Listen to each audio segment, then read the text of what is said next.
ډیرانونو ګرځم او کاغذونه ټولوم خو خپل اختیار لرمه خان ته دې ووایه چې زه چاته لاس نه نیوم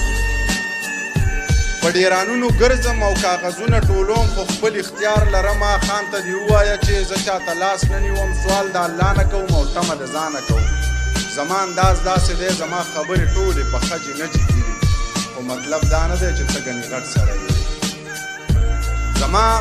انداز داسې دی زما خبرې ټولې په خجې نه جګې وي خو مطلب دا نه دی چې ته ګنې غټ سړی یې زما نه غټ څوک نشته ولې چې زه پښتون یم خو عاجزي ځکه کوم چې د الله خوښه ده